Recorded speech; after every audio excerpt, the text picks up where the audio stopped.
Hi, everyone. If you're just joining us, we're going to give this a couple minutes to let everyone log in, hopefully with no technical difficulties, and then we're going to get started on this panel.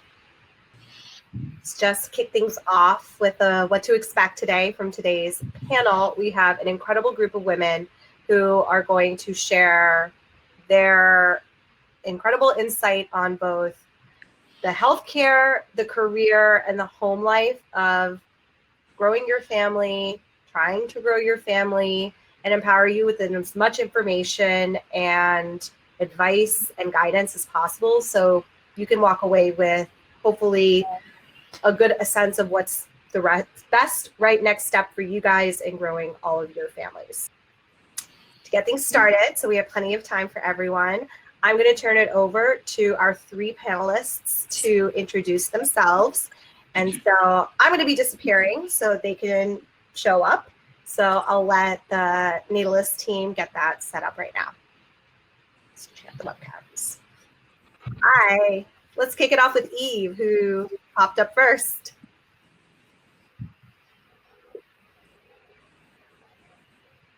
Hi. Eve, would you like to introduce yourself? Sure. My name is Eve Rodsky. I wrote this book called Fair Play. It's about how to navigate your work-life integration and to be real true partners in the home. The New York Times, there was a tweet from the executive editor today that said a lot of women are realizing that they have husbands but not partners. So I've been working tirelessly for over a year around the country to make sure that you have true partners and not just husbands and those in opposite sex relationships, and true partners and those in same-sex relationships too. All right, Blessing. Hi, everyone. Name is Blessing Adesiyan. I am the founder and CEO of Honestly, and I started a platform about 18 months ago. It's growing rapidly like wildfire, and we're very excited. We support over 300,000 moms here in the United States and across the world. We have a summit that happens every October. Our next summit is coming up October 1st and 2nd in New York. And I also work full time, so I have two different perspectives of being an entrepreneur and also an executive in a Fortune 100 company. I am a supply operations manager with BASF and Total Petrochemicals. So I have that, I can talk about your career, and I can also talk about, what you're facing, especially at this uncertain time as an entrepreneur and as a mom. All right, Dr. Naz. Hi, everyone, and hello to people joining from North Carolina. That's where I'm from. I am Dr. Nazaneen Homaifar. I'm a board-certified obstetrician gynecologist at the University of California, San Francisco, and also the chief medical advisor at Natalist. As you see, I'm in a makeshift office right now with some Clorox wipes in the back, but continuing to see patients virtually and also in person, and operating and on labor and delivery as we prepare to gear up for the surge of COVID in San Francisco. Thank you all for joining us. And I just quickly want to go to our first poll to see what everyone's current mom status is. And so pregnant and no kids yet, but trying seem to be the top ones. And then followed by already have kids, trying for more, and then already have kids, not trying after that. So that goes perfectly into our first set of questions for Dr. Naz about trying to conceive right now. How should we be thinking about really several buckets when it comes to our reproductive health in this, from birth control options right now that are accessible if we decide right now is not the time to try to conceive, things we should be aware of in trying to conceive, as well as what does labor and delivery potentially look like both now and months into the COVID epidemic. Absolutely. So I want to make one thing clear as we get started. There are no recommendations around trying to conceive on your own, so trying to get pregnant without assistance because of COVID at this time.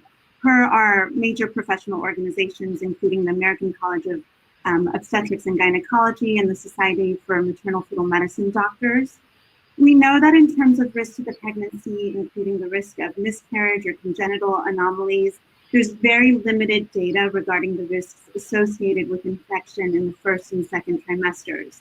And there are mixed data regarding the risk of congenital malformations in the setting of maternal fever in general. This is even before COVID, but when you look at data from the SARS epidemic or others. And when you look at SARS and MERS and the outcomes from birth that we had there was no suggestion that there was an increased risk of fetal loss or congenital anomalies associated with infection early in pregnancy. So I think it's important to be aware of that. I mean, I think this is an unprecedented time for the amount of time we're potentially spending with our partners. And so for those of you who are trying to get pregnant, there's a bit of you have to look internally, and really it's about how you feel. If this is a period of a lot of uncertainty and that adds extra anxiety for you, then maybe this isn't the time to conceive. But if you look at this as an opportunity where you have perhaps unlimited time with your partner, where otherwise you might have had difficulty coordinating your schedules and trying to have sex in that fertile window, this might be a good time for you. But so there's no professional organization that's come out against recommendations for pregnancy. But this kind of leads me to where I wanted to go with fertility assistance. And that's where we do have strong recommendations. So just in the past 2 weeks, the American Society for Reproductive Medicine did come out with a statement about their ability to provide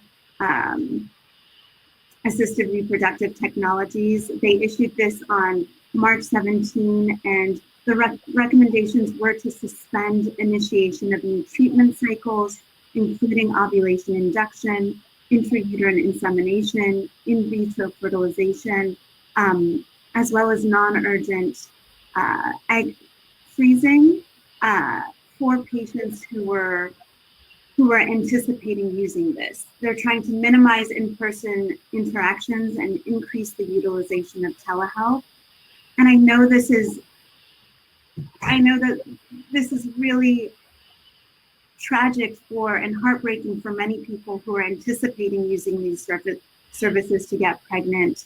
And it's also tragic for the healthcare providers, because there's nothing harder than not being able to provide the services you want to.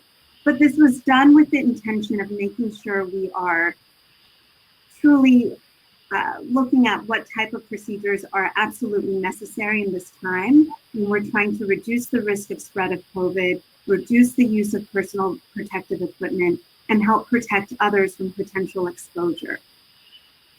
On this note, for those of you who might be worried about, let's say you don't want to try and get pregnant right now and you want to know what your options were, and you had an appointment scheduled to get an IUD in the next month or so, it's really important to talk to your healthcare provider, because contraception is not, there's a lot of contraception that you can get from a telehealth visit and a discussion with your provider. Birth control pills, patches, NuvaRings, those can all be prescribed to you with a telehealth visit. Or if you're already on it, there's no reason why you wouldn't be able to continue it in this time. For people who are looking to use long-acting reversible contraception, like an intrauterine device or IUD or the Nexplanon, I think this is a question that you can talk to your healthcare provider about, depending on what kind of visits they're scheduling, and decide if it's something that would merit an in-person, if those are the options you absolutely need or want, then being able to see you for that. I double-checked the Planned Parenthood website last night too. Their centers are still open, and they are moving to a lot of telehealth. I think you'll see across the board, you've probably already experienced this, but all healthcare providers are taking measures to screen patients ahead of time to make sure that if you're sick, you're not coming in and potentially exposing others. But that doesn't mean we are limiting access to care. And I think that's a really important thing to remember, that your healthcare providers are going to continue providing care, especially for all of you that are pregnant. We're not going to stop seeing you. We're just trying to be innovative about what touch points are absolutely necessary. And so with this, I kind of want to transition to people who are already pregnant and what they might be able to expect.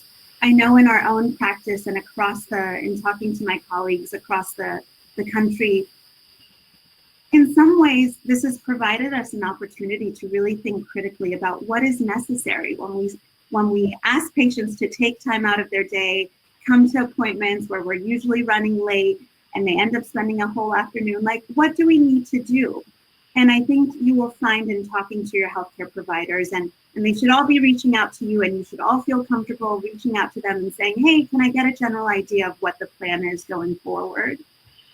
We're trying to see our patients for visits that are absolutely necessary to do an ultrasound, to do lab work, for either whether that's for genetics or routine prenatal screening, for non-stress tests for people who might have high-risk pregnancies. So we're still seeing patients, but we're saying in between those time periods, let's take advantage of telehealth. And actually we're finding that, I think the most important things is for us to know people's blood pressures. So I've been telling all my patients to buy a blood pressure cuff so that they can report their blood pressures from home. And then when they're coming in for their visits, they can bring their blood pressure cuffs with them so we can make sure that the measurements are matching up. And then once you're in the second and third trimester, fetal movement. Fetal movement is actually used many places around the world as an indicator for fetal well-being. So I know we're used to hearing the heartbeats at all of our prenatal visits, but we don't necessarily have to do that once you're in a pattern of getting good fetal movement. And there's certain criteria to use, which we call kick counts. You should talk to your provider about how they want to do kick counts, because like much of medicine, there's a few different ways to do it, and it's good to be consistent with what your provider is looking for. In terms of what to expect from your birthing experience, I think this is a really hard one. And as we've seen in New York, there've been some really tough decisions. And I think we should call it what it is. It's shitty. Like, no one wants people to go through the birthing process isolated and alone. That's not what medical providers would want. That's not what we know is best for women who are going through, or people going through this process. But I think we have to acknowledge why these decisions are being made. New York is currently really being hit worse in the United States with this pandemic, and they are trying to limit exposures to people, limit the use of personal protective equipment, and make sure that we're keeping the rest of the family unit safe.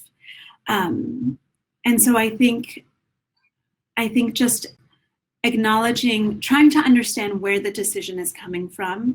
It's not coming from a place of trying to isolate women further.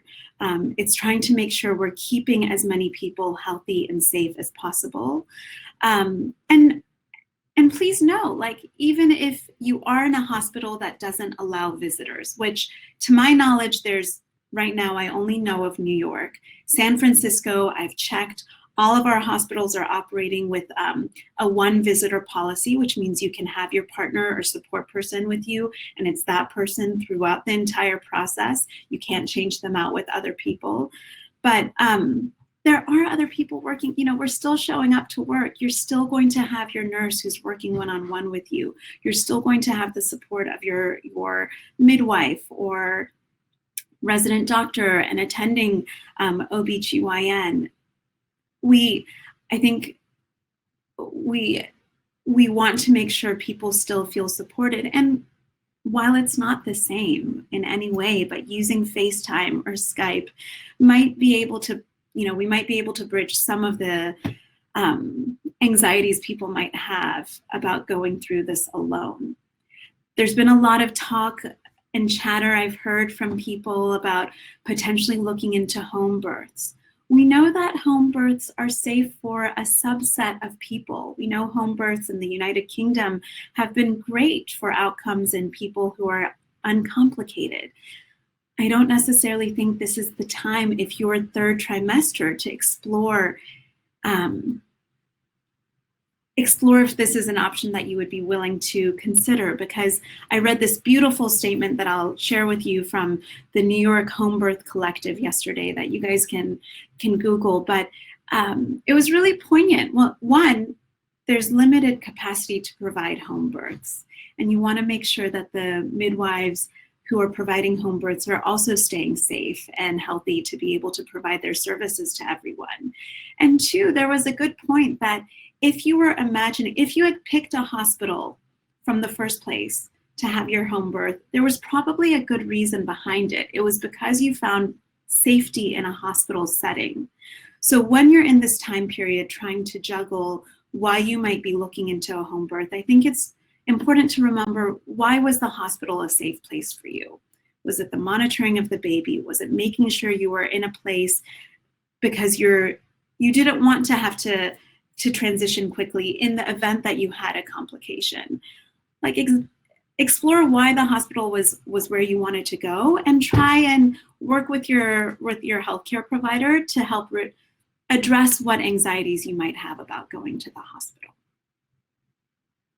I just spoke a long time, so I want to take a break and see if anyone has any questions or if I missed anything. That was incredibly helpful. And I think if you have questions, please leave them in the chat, and we'll definitely be sure to get to them in the Q&A section. But because we have two other incredible panelists that have so much to offer, I wanted to move on right now to Eve and talk about, this is your book, Fair Play. It changed my marriage.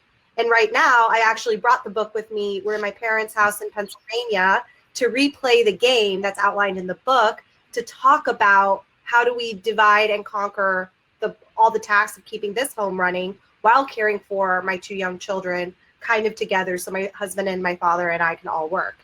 So I'd really love for you to share, how do you balance the additional unpaid work of childcare and home responsibilities, especially right now?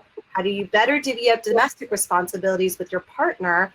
And how can putting in this right system now support your family as you decide to grow it and enter, adding in your family? Thank you. Can you hear me, Hitha? Can you hear me? Okay, good. I think, thank you for saying that. This is my favorite demographic because I love working with women and men and same-sex couples as well, who are about to take a next step to change their family status, whether it's to go from no kids to kids, or one kid to two, or two to three, because change can breed a lot of new conflicts. And so the real beauty of what I try to tell people is that you have to communicate. It is everything. Good self-help books, what Fair Play is, it's just a boundary, a communication container, so that when you can communicate about domestic life, it can become about the task at hand, and not, well, you never do anything for me because your mother sucks and you're never going to change. So the most important thing I could say to the listeners here is to communicate. I did a survey of 100 men and women over the past 3 days, and I found that there is a dirty dozen we're dealing with right now. And those are 12 of what I call the Fair Play cards. Fair Play is a metaphor of 100 domestic tasks required to get through your childcare and home care. There's 60 cards if you don't have children with your partner, and you add a 40 additional cards when you bring a child into this world.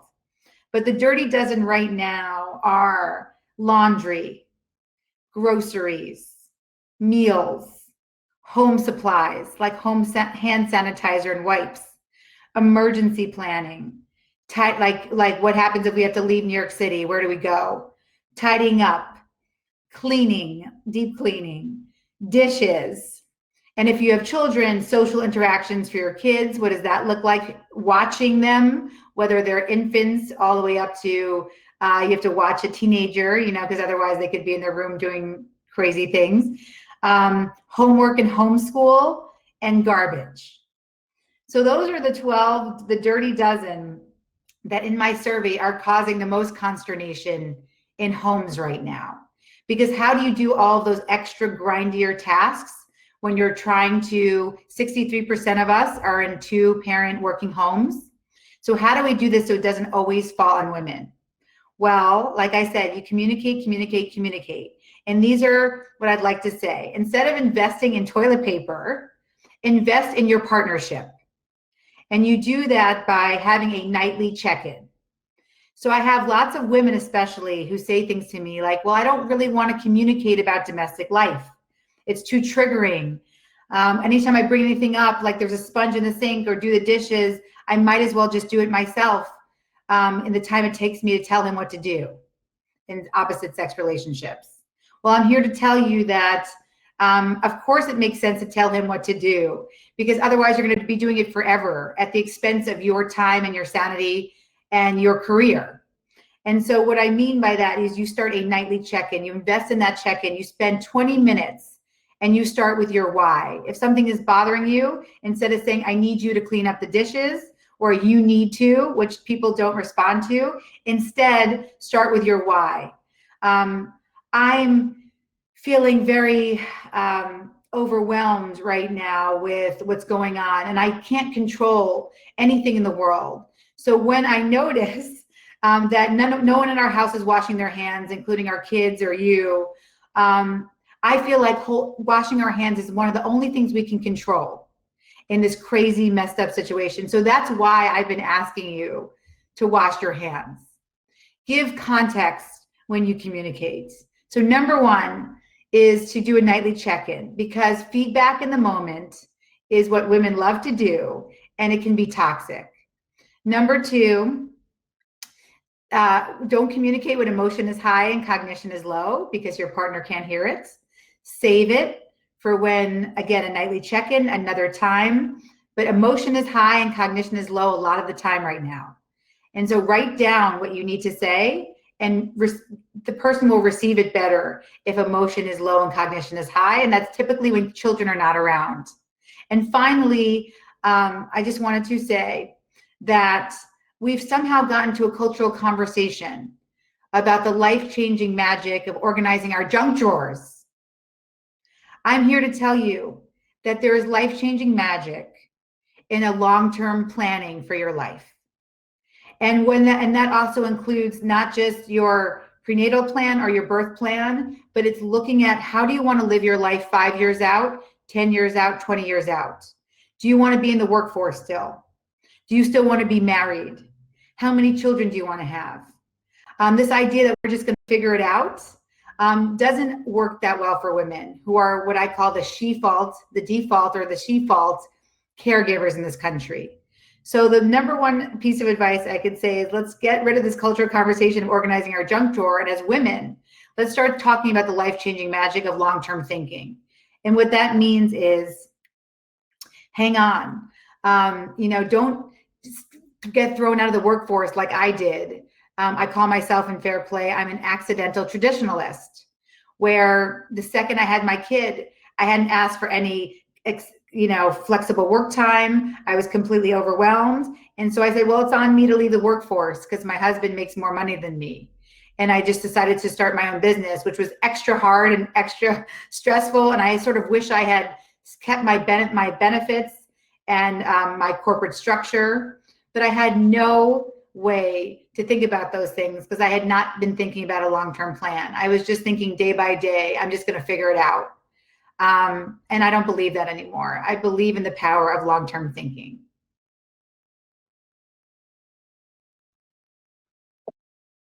To what you just said about the upside of being in a traditional workforce and the structure and the benefits that come with it, I want to turn this over to Blessing, as someone who is both has a foot in the entrepreneurial world and as a senior executive in the corporate world. You have a very unique point of view of how we can be showing up in when we can't physically show up right now at work, while juggling that work responsibility with how we want to grow our family, or even juggling our current family responsibilities.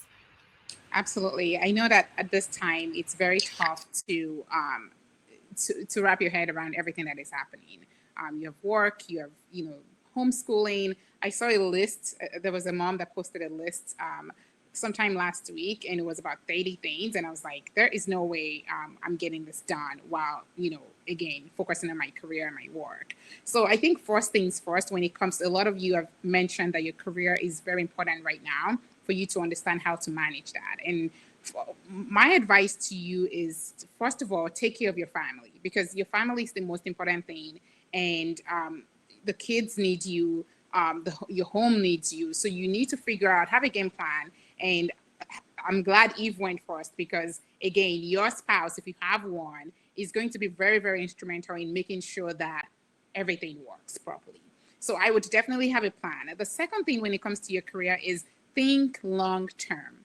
So this is not the time for you to,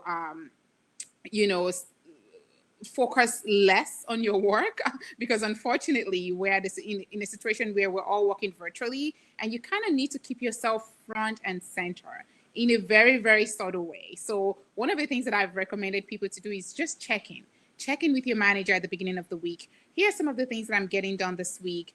Is there anything else that I need to be focusing my time on? And keep yourself visible. And what I mean by that is, even if it's sharing advice or sharing strategies, especially if you have a business. I know a lot of people are not buying things right now because people are not even thinking about spending money on things that they don't need right now.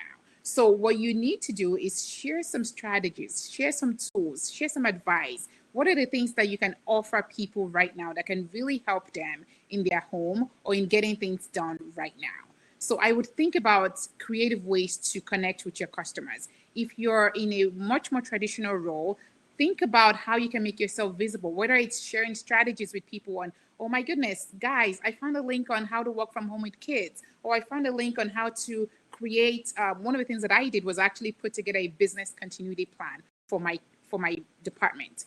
That was something that I did not need to do, but I wanted to keep myself front and center even through this crisis. So I reached out to everyone. Oh, can you please send me, your job description and how you do what you do, so that just in any case you fall sick or something happens, we would be able to still, get the work done within the company. So we had people, I assigned backups for people at my job, and we were able to put together a strategic business continuity plan for the company. So again, think about simple things that you can do. You may not necessarily have a lot to do right now. My husband came to me and he was like, I don't have anything to do because they shut down everything.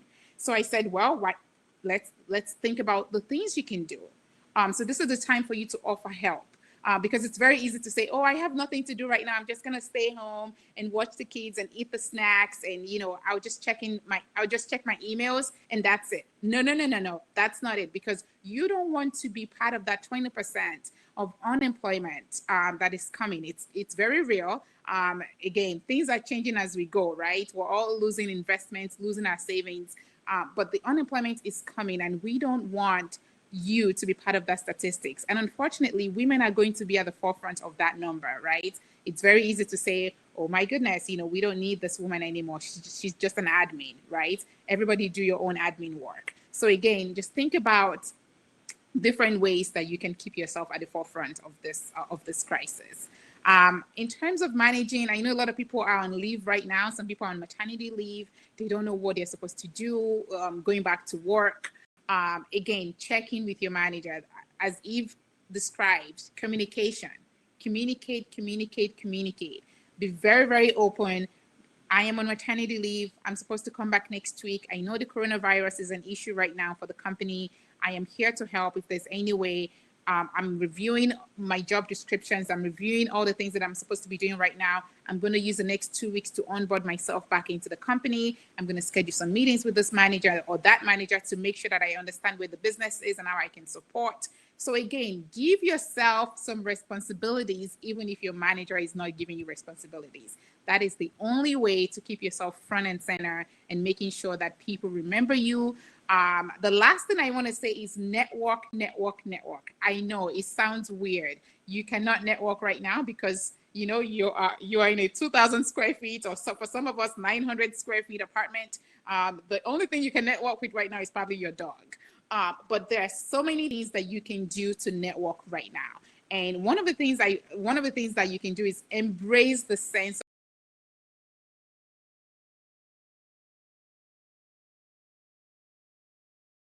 Blessing froze just as she was about to share something incredible. Let's wait for her to come back on. But this did touch into a part of the conversation that I think we do need to talk about, which is the impact this has had on our finances, both in terms of our regular household budget, finances moving forward, and as we think about expanding our family, what does that mean for us financially in terms of childcare, hospital and delivery costs as that, and the cost of raising a child. So both Dr. Naz, Eve, if you have any thoughts on that, I would love to get your input on it. In terms of the cost of giving birth, it's going to be the same. I know that we are still, but I'm speaking from someone who works at an academic medical center. There is a global fee, but from what I'm aware, there is a global fee for obstetrics. So even in private practice, if you were seeing someone, you can discuss with them. I can't imagine that global fee is going to change, even if we continue to do some telehealth visits.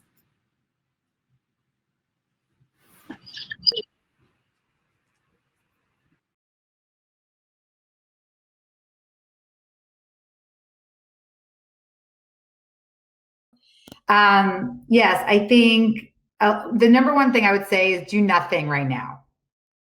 Do nothing right now. Again, the same way I said with your partner, when emotion is high, cognition is low.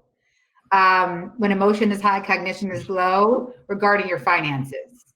Yes, when the beauty of being home is unless someone's going to get some crazy, internet shopping habit, is that this is forcing us to tighten our belts.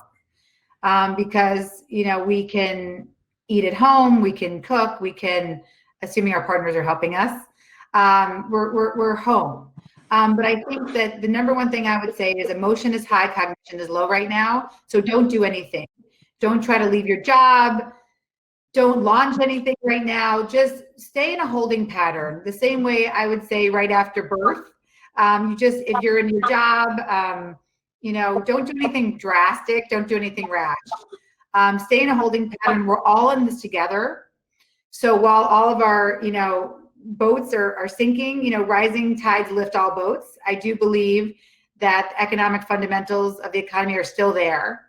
And I think we will have a hard time, but I do think that, we will get out of this. And so again, my number one advice is to do nothing right now.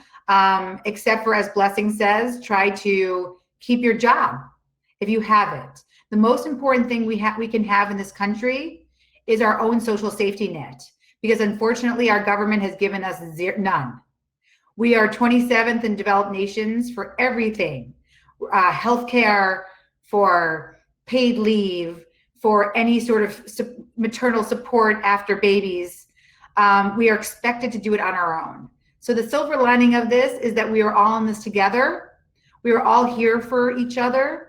And so that's what I believe the silver lining is. And because we have no social safety net from our government, we have to create it ourselves. So if you have a job or you have health insurance, just as Blessing said, you do your best, you do nothing drastic. You do your best just to stay put for now. You were talking about how to network effectively in these crazy times, and you were about to share, I'm sure, a gem of wisdom. So I want to turn that back to you to share that.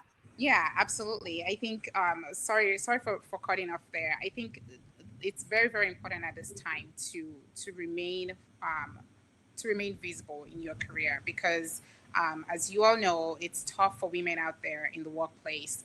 We have more men in leadership, and at this time, this is not a time for us to back away, right? This is a time for us to come back to the table, remain at the table and say, yes, here are some of the decisions that, we're going to be making, and here's how I can support, and also lead that charge. A lot of you have said, I have kids, I have 4 kids or 5 kids, and there's nobody here. The nanny took the day off, and I have not, there's just no time. And this is where, I feel like Eve's input here, which is have a conversation with your husband. I had to wake my husband up at 6 a.m. in the morning last week, and I said, look, I am drowning in work. There's just so much that is falling through the cracks right now, and I need to save my butt. And I was very clear. That's why I'm here right now, and he's out there with the kids, because I made it very clear that I needed to focus on my job for at least 4 hours a day. So carve out some time to not only focus on your job, but also to network. Because believe it or not, just because we're in panic mode doesn't mean that strategic decisions are not happening. People are making decisions on who to lay off. People are making decisions on what part of the company will remain, if contractors are going to remain, if they are going to continue to offer some services like paid leave or health benefits, backup care. These decisions are being made as we speak. And you want to make sure that you're part of that conversation. So this is time for you to call that senior vice president. I wonder what we're doing with paid leave. Are people still really going to be getting their paid leave? Really just, again, putting yourself in that position where they can come to you for advice, for decision making, for, elevating or escalating situations. This is the time for you to network. Text people. I have them on my phone. I have 2 phones. This is my personal phone, my work phone. And I'm constantly on my work phone just networking, sending text messages to key people and saying, hey, what's happening with this? Is there anything I can do to help you? Because you want to be part of that conversation, not just for your own personal gain, but also because you want some things to remain, right? Things like paid leave.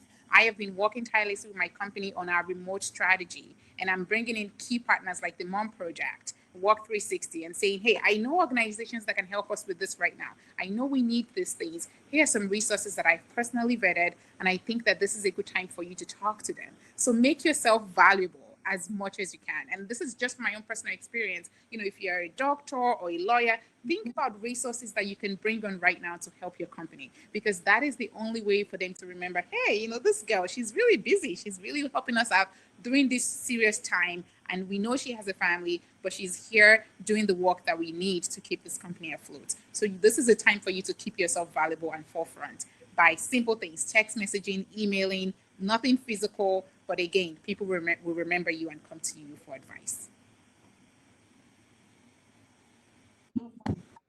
We want to get into some of the questions that we've been getting into the chat. And this one I know is something that is certainly top of mind for us from Courtney. She writes, my husband is concerned about our nanny who isn't live-in coming back this week. She is here now, thank God, but he seems unsure. He only just started working from home 2 days ago, so he doesn't realize how much she is needed. I both want to pose this to all 3 of you because there is the health implication of flattening the curve, but then there is that load implication of childcare providers being indispensable members of our families. So Dr. Nas, if you don't mind tackling the health implication first, and then we can continue on. I've also been looking at the questions about having a nanny come in place. Yeah, have your nanny come in who isn't live-in right now.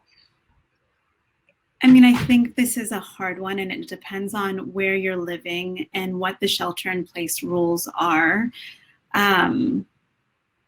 Because we have to think about minimizing exposure, but also ensuring that people who rely on these weekly wages can continue to support themselves, and also making sure we're doing our part to socially distance.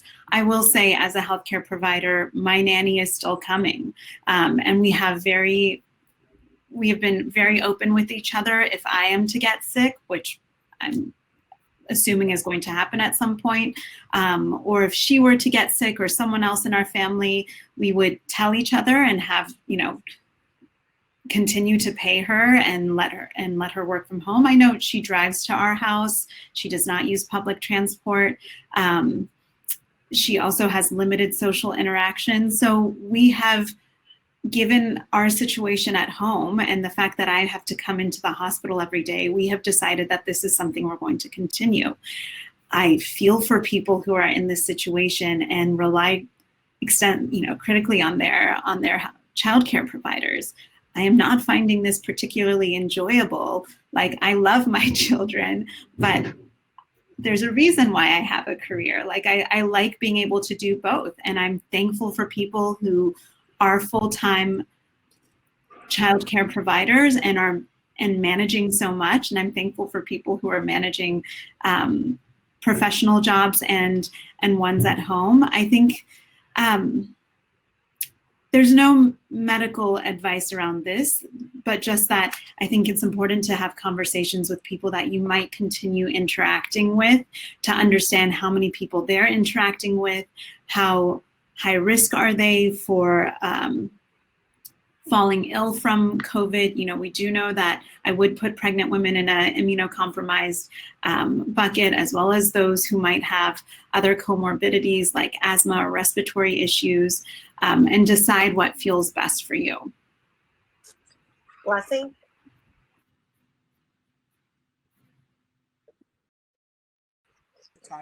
We have a living nanny, and you know, we've addressed that same situation around, you know, is she going to be able to continue to come? And we made that decision that she will. And that was a very, very personal decision for us. But we had an understanding with them, just like Dr. Nazat mentioned. We had an understanding with her saying, hey, you know, if you do, you know, fall sick, you would not be able to continue. We would still pay you, but you would not be able to continue. One thing that I want to mention as well is that our living nanny is elderly, so she's actually happy to be with us. She's like, I am not going anywhere until this is over, because hey, you know, we're stocked up on food, stocked up on everything that she needs, and she doesn't have family. You know, she only has one extended family here in the United States, and it's just helpful for her to be with us.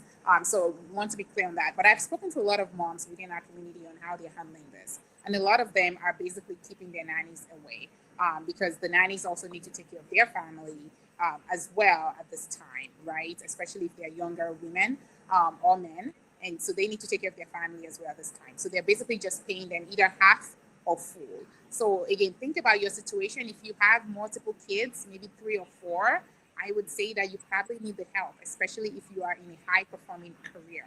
I think it's very important to understand that some women just cannot do without help. If you're an executive, for example, and you have 4 kids, you need to be realistic as to whether or not you can actually take care of your kids yourself. So asking for help at this time is also going to be very crucial in ensuring that, you know, your financial stability as a unit, as a family, remains. So I would, you know, have a conversation. If you need to do some tests, as this test become available, then you can do some tests to make sure that, okay, she doesn't have the virus, she can continue to take care of the kids. Can I just, and just to say something, I think it's important to understand if you are shelter in place, most of the city or state websites have done a really good job of vetting what may be allowed or not. So I know in San Francisco, there was a very well delineated Q&A about what might be considered acceptable. So I would default to that and to everything that Blessing said, especially if you have live-in help. But please use your local health departments as well as a source through all of this. Well, I think this is a cultural reckoning in 2 ways. For women, I think this idea that having it all means doing it all is over. And I think it's a cultural reckoning for men that it's not, I'm just going to wait here for you to tell me what to do and then I would help, right? It's what does a true partner look like? And a true partner, all you need to know about a true partner and how I explain it in Fair Play is mustard, right? Especially in this time, you think about mustard. How did mustard get into your refrigerator, right? Who knows that your second son, Johnny, likes French's yellow mustard with his protein, otherwise he's going to choke. That in organizational language is what we call conception. Then who's monitoring that yellow mustard when it runs low and putting it on a grocery list with everything else you need for the week? That in organizational management language is what we call planning. And then who's getting their butt to the store with their gloves and masks on now to go purchase the yellow mustard? That in organizational management language is what we call execution. And in my 500 plus interviews with men and women that varied the economic spectrum and ethnicity spectrum, that's where men were stepping in. They were going to the store, the execution, to buy the yellow mustard. But here's the problem. Every time they bring home spicy Dijon. Every freaking time. And I ask for French's yellow. And I don't now trust you to do anything. And men would say to me, well, now I don't want to do anything in the home because anytime I try to do something, I can't get anything right. And then women were saying to me, Eve, how do I trust him with my estate plan, my living will? The dude can't even bring home the right type of mustard. So as a mediator, we often say the presenting problem is not the real problem. This is not about mustard or the sponge in the sink or who woke the kids up today or who's going to homeschool them at 2 o'clock. This is about trust. And what I can implore to you is to have a conversation where you don't start with who does what, but you start with your why. Trust. I want us to trust that we can rely on each other, that we will be great partners forever. Yes, we have childcare, but even if we do now, I'm concerned in 2 weeks we won't. So let's get it all set now. Because when you're figuring out who's setting the table, when you're cranky and tired and hungry, the table doesn't get set without an argument. I like to joke about my husband. If I had a heart attack and asked him for an aspirin, he would say no. But if in our nightly check-in, our weekly check-in, our Fair Play check-in, I said to him, I need you to provide me with aspirin every day at 8 a.m. for the rest of our lives, aspirin would be there at 8 a.m. every single day for the rest of our lives. The more we can advance plan and talk about things in advance, include especially this dirty dozen that's going to break us if we don't get our partner's help, the better. And so, Fair Play obviously has a lot of communication tips. It gives you the exact language to invite your husband to the table. That's why it comes with cards. It's a virtual card game. You can download those cards at fairplaylife.com. But I want everybody to have conversations within boundaries. And that, number one, means no feedback in the moment. You have to communicate when emotion is low and cognition is high. And especially now when emotion is going to be high a lot, because a lot of us have children in the house. Taking a look at the questions submitted in the chat for Dr. Naz, what do you think about no partners in the delivery room, and how long do you think this is going to last?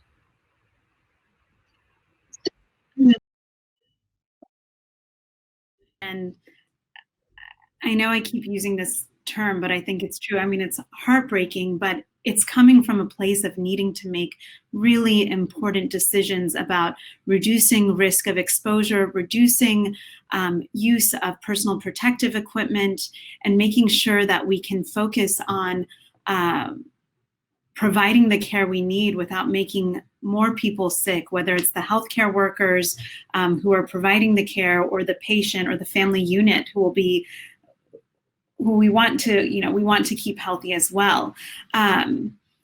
I think many of us are trying to make sure that our hospital systems have a policy in place for certain populations. So obstetric patients, pediatric patients, patients who are at end of life, getting end of life care, to say that they have one consistent support person. Now, if that person screens positive, then there will have to be someone else that comes in.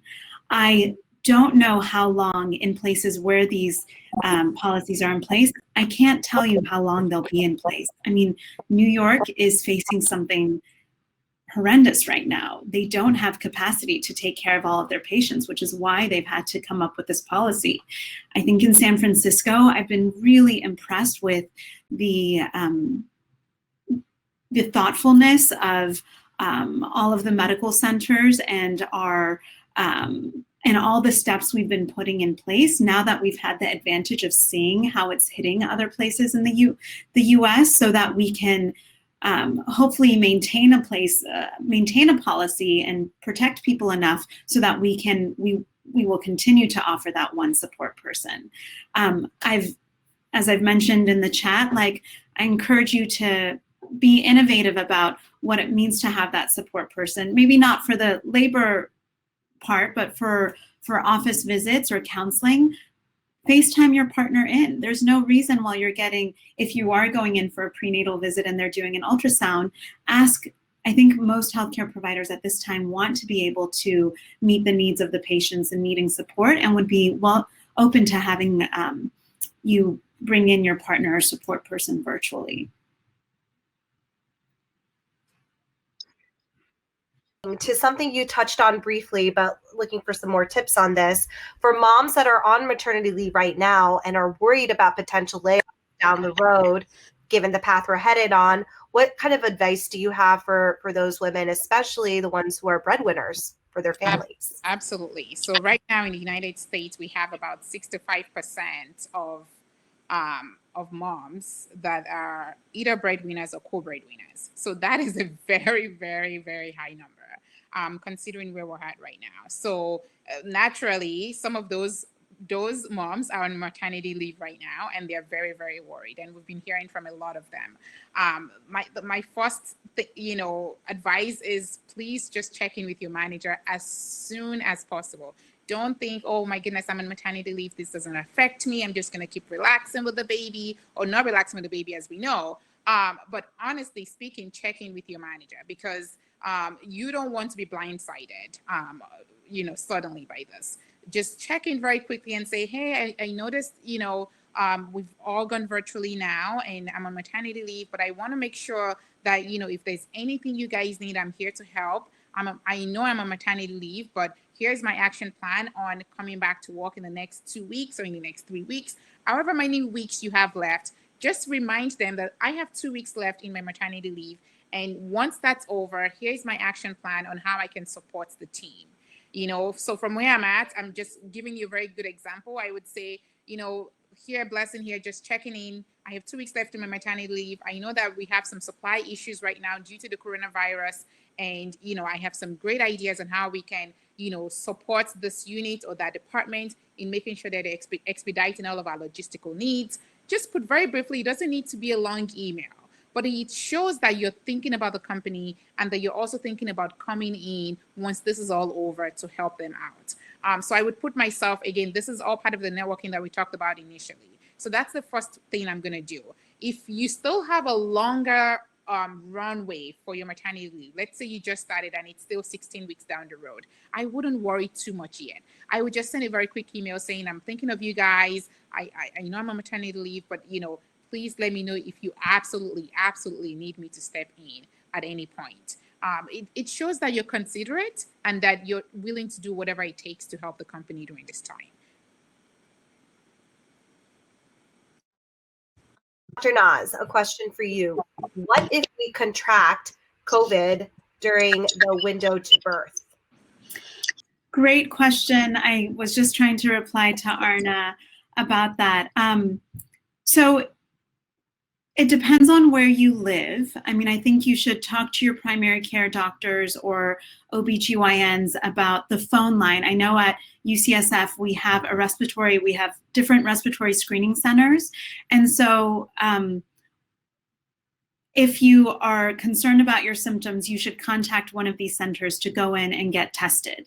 Now, whether or not you should be if you are COVID positive, then I would want you to self-quarantine, and that would mean not having sex with your partner and not trying to get pregnant in that window.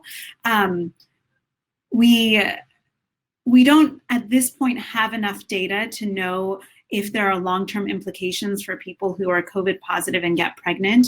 But based on historical data from SARS and MERS, the Middle Eastern Respiratory Syndrome, we don't see any increase in the risk of congenital anomalies or risk of miscarriage. So I don't think it's unsafe, but if you're trying to conceive and you are positive, then I would recommend my patients take a hold on that time and revisit when they're feeling better.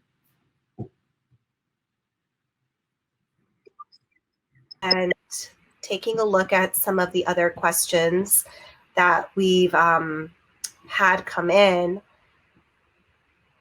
there has been some on managing postpartum, and being kind of new to motherhood the second time around, I remember my postpartum experience being able to structure it really well this time around, and that I was thinking if I were to get pregnant again and go through it again, it would be very, very different. So what are some tips you can have for maybe the moms, the women who are expecting and will be delivering during this COVID time about some postpartum planning to manage, you know, that fourth trimester with as much ease as possible? I had seen some questions earlier about prep and birth prep classes, and I do want to assure people that most places are looking at turning their birth prep and education classes to online forums. So just because we're not allowing people to come in for classes doesn't mean that they aren't being made available in other formats. So know that you have that online community. I would also say that, I mean, this is an incredible time for being able to manage the fourth trimester. Having gone through this about 2 years ago, I can't say how, how important it was to just be in touch with friends who were going through it at the same time across the US. So whether it was on Facebook or Instagram or late night chats, like your community, while they might not be physically available to come to you, are still there. So use that community. I think Dr. Alexandra Sachs on Instagram does a really good job of talking about mental health, especially in the postpartum period, and has great podcasts and resources for patients. There are,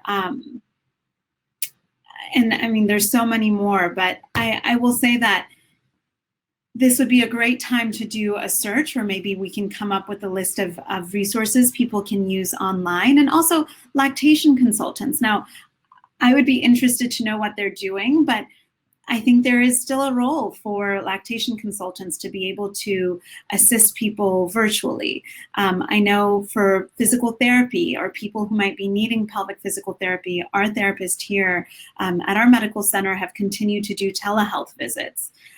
We're all having to think a little bit innovatively about how we traditionally provided care for people. And I think this is going to be a period of like a lot of growth and innovation in the services we can offer people virtually.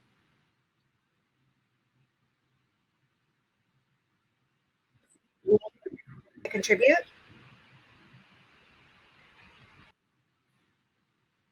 You're on mute.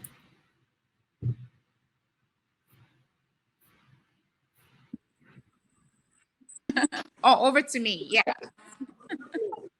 Yeah, I mean, when it comes to postpartum, I think it's very clear that the mom needs to take care of herself first, obviously. So again, just keeping that front and center. I think when it comes to your career, just make sure I think somebody mentioned here, in contact with HR as well, on what your rights are and how you can be protected there. And honestly speaking, this is not the time to get boggled down with everything else that is happening out there, because you just had a baby, or you're getting ready to have a baby. The safety of your child needs to be front and center, and then everything else, you can carve out time as it presents itself. We all know with a newborn it's almost impossible to find time to deal with certain things, but again, just keeping the safety first, and then carving out time for those other things like the HR, the leave management. When it comes to your mental health at this point, I think we're all going to need therapy after this is over, because I have had panic attacks, and I've lost it multiple times. So I think just, again, doing some self-care during the day will be very helpful, or even in the night when the kids are in bed. If you're a new mom, just take that time to maybe have a soak, and relax. If you can drink wine, do that. If it's tea, do that. If it's a book, I actually have Fair Play on my table, because this is the time for Fair Play, guys. And if that's it, read a book and relax. But this is the time to also take care. And we actually send out a newsletter once a week. And our last newsletter was your guide to, your mental guide at this time. It's very important to keep that really strong right now, because we need to be strong for our kids, unfortunately, and we need to be strong for our family. And that, again, unfortunately, for most families, falls on mom, and mom needs to take care of herself.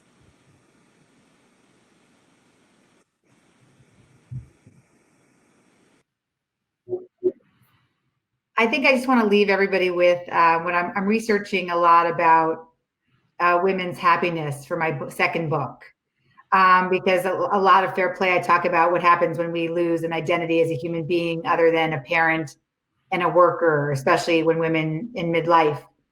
And I've been living in happiness labs and talking to happiness experts and meaning experts. And I think one of the beautiful things that I'm reading, I've learned through this process of research, is that there is happiness in both extraordinary moments and ordinary moments. And as we get older, we take more pleasure in ordinary moments. So someone there was a quote of this 95-year-old who said that the pleasure of his day is just looking at his citrus tree. But when we're younger, we think that all of our milestones, that big things, big 40th birthdays, going to giant dinners are the things that are going to bring us happiness. So what I'd like to say to everybody who's still on the call is, let's just try to take a page from the happiness research to show that ordinary moments can bring a lot of happiness. We just have to find them.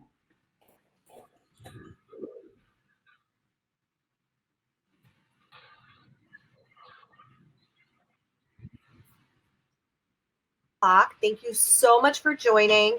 Natalist is offering a 20% off code, growing20, the number 20, and we hope to do this again soon. Thank you so much.